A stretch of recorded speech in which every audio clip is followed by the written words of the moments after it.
everyone has their fears. Everyone has those things that stop them from starting a business. Yeah. And also for us, when we're starting our business, there's some fears that we had, Yeah. and they made us to feel like we should not start a business at that particular time. So that is what I want us to talk about. Yeah. Some of the fears that we had to overcome to start a marketing agency.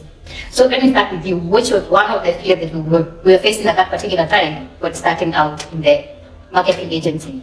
Mine was majorly financial instability, because I was less than 6 months into my job, and yeah, basically that. Like I was so scared. Like at least with unemployment, you know, when your next paycheck is. Yeah. But with a business, as much as you're getting your freedom, your creative freedom, you really can't do much financially. True. Yeah. So that made me a bit reluctant to do that. So for me, I think when I was thinking about starting a business, one of the things that held me back is that I felt like I'm not enough. Oh, really? Like I feel like there's so many people out there who have so much experience than me, and they're doing so much better than me. So I was feeling like, what if I'm not really good enough for people? Imposter syndrome. Yeah, imposter syndrome. Yeah. But there's a way to overcome that, because I decided that I'll just teach what I know. I'll do what I know. If I'm good at content marketing, then that is what I'm really going to showcase. That is what I'm going to dive into. Yeah. So that, because when you start thinking about, oh, this one is good at this, oh, I'm not good at Google Ads, you never start. You never start. In the Kenyan job market, you know, as digital marketing is a new thing. Yeah. So there is that fear of also rejection from a lot of people, because how many businesses have rejected a lot of business, a lot, right? And so far, other client that we lost. And so far, when you compare the amount of business we have and the amount of rejections that we got, it's a lot. And if you are the kind of people who just give up, I think we have given up a long time ago. Immediately when we started. Yeah. Because the rejection is real. there. And there's also social media rejection. You know, you put a lot of time. Yeah, especially when creating videos, we thought like, maybe people will not even like our videos. Maybe not even get 100 views. Yeah, and I came to realize, like, when you get 100 views, it's a good thing. Those are 100 heads of people. Heads of, like, that's a lot of people. What do you mean? Like, that's a room. This is a smaller room. 100 people. How many? Like 2 rooms.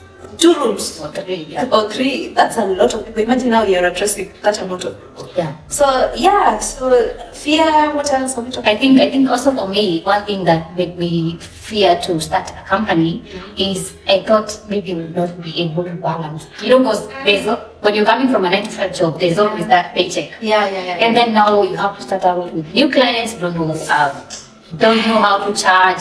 You don't know if they will pay you. You don't have security. You don't know if you'll be able to manage to pay rent. Yeah. So that balance, achieving that balance of where I am able to cater for my needs, that was something I was really not sure about. Yeah. But I'd say one of the best skills I've learned as a business owner now is financial management. Because now, when I am so frugal with my money, because I know the kind of effort that it took to get that kind of money. Now I know the value of money. Yeah. Compared to when I was a salaried friend, I'd get my money, pay rent, bills, Treat yourself. and the last of the money was treating myself. I didn't have no investments. When I quit, I was so I didn't have no investments. I didn't have no money saved up. I did not. So I think this has been the biggest lesson that I've had to learn when starting this business. Yeah, and also the other thing that I was scared about, oh my God, is majorly how I would be perceived. How would people think about you? Yeah. How would people react to your videos, react to you as an individual? As an individual, because starting a business, especially a digital marketing business, it requires you to put yourself so much up there. Yeah. Like, I think people know me now than they knew me last year. Yeah. They know me better. I have also been in a situation where I have had to show myself as I am on social media. Yeah. And it has been so challenging because immediately I post a video, I'm like, should I post this one? This is an imposter. so long, and I'm like, I have to do this because I have a personal brand at the end of the day, and I have a business brand to manage, and I can't manage one without the others. Yeah. I think the whole idea of putting, especially for me, I was not used to putting myself out in the social media platform. True, that's And like even a picture, if you find my picture online, maybe it was by mistake. or I have posted it. Yeah, or maybe or has posted it, or a friend of mine has posted it. Yeah. I didn't used to post myself. But now it gets to, you have to start a business, you have to create a brand, so you have to, even I'm telling you, and this young guy, I swear. I even standing in front of a camera. I remember even when we were starting out our videos, I was like, I have to say that first before you post. Yeah, I was so critical. Yeah. But nowadays I'm like, kind. So I think many businesses when they're starting out, everyone fears on how it will perceive me, what will I feel here, Yeah. But once you start, just that. Once you start, It's so much fun over this. Yeah. Like, I wouldn't give this life up for anything. I wouldn't give this up for 9 to 5. As much as it has its own constraints and challenges, I wouldn't give it up. I think it's also another point of another reason why people don't start businesses, or maybe fear starting a business is finding the right partner. Especially when you're starting out in entrepreneurship and you want to hire people or you want maybe to work with a partner, you might be feeling challenged because maybe you want a specific person who has specific values, and finding that person is very hard. So some people just give up and say, you know what, this can't work. And if you haven't watched the founding story, is it founding story? Founding story, please go watch. One of the other biggest challenges we faced at the beginning was that we are both very controlling people. So we had to butt heads, and we were like, Emma, why is this YouTube looking like this? Yeah. Monica, you disagree on this class? And then sometimes you look at our Instagram and like, this guy has not posted it. This guy has not posted. And I think if you don't listen, at least now we understand. Yes, synergy.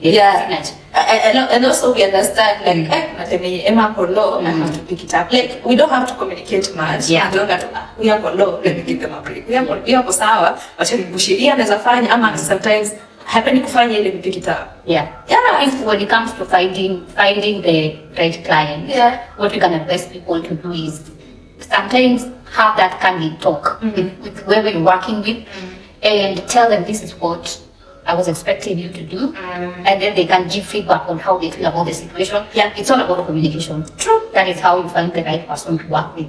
Communication is key. Another one is creative block. Lack of ideas. Lack of ideas. Like, people think there is this thing that is on digital, like it's in the digital industry, industry. Like, there's so much of follow this trend, do this dance. If you want to blow up, these are the viral videos to do. Take these hooks, copy these hooks. Like, it got to a point I was so tired of anything that is going viral. So like, it's when I said it. So I think it's scared. Like, I love the song, but I'm stopping. And I remember when we were starting out, and we didn't know even where to start. We didn't even start with content creation. We didn't know like which videos should we give, which videos are helpful, which videos. Yaani ukipata tu tunatumiana ama tufanye hii na independent tutazifanya kuzifanya because unapata that mental block. But with time as we got on creating these videos, we came to realize our niche. That's true. I'd say one of my biggest factor to a creative block in ChatGPT. I'm not blaming AI. AI has made a lot of things easier for me. AI is like ChatGPT is like my personal assistant. But then at the same time, in a figure point I feel like I can't do anything creative without the help of ChatGPT. It's relatable, right? Like I had this entire phase where I could write script reels offhand. Now I can't even do that. Because we'll be using ChatGPT. Because I'm using so much of ChatGPT, my head is like, you're writing. I've heard that. Let me give me a second. Listen, this is my brain. You're writing. Me too.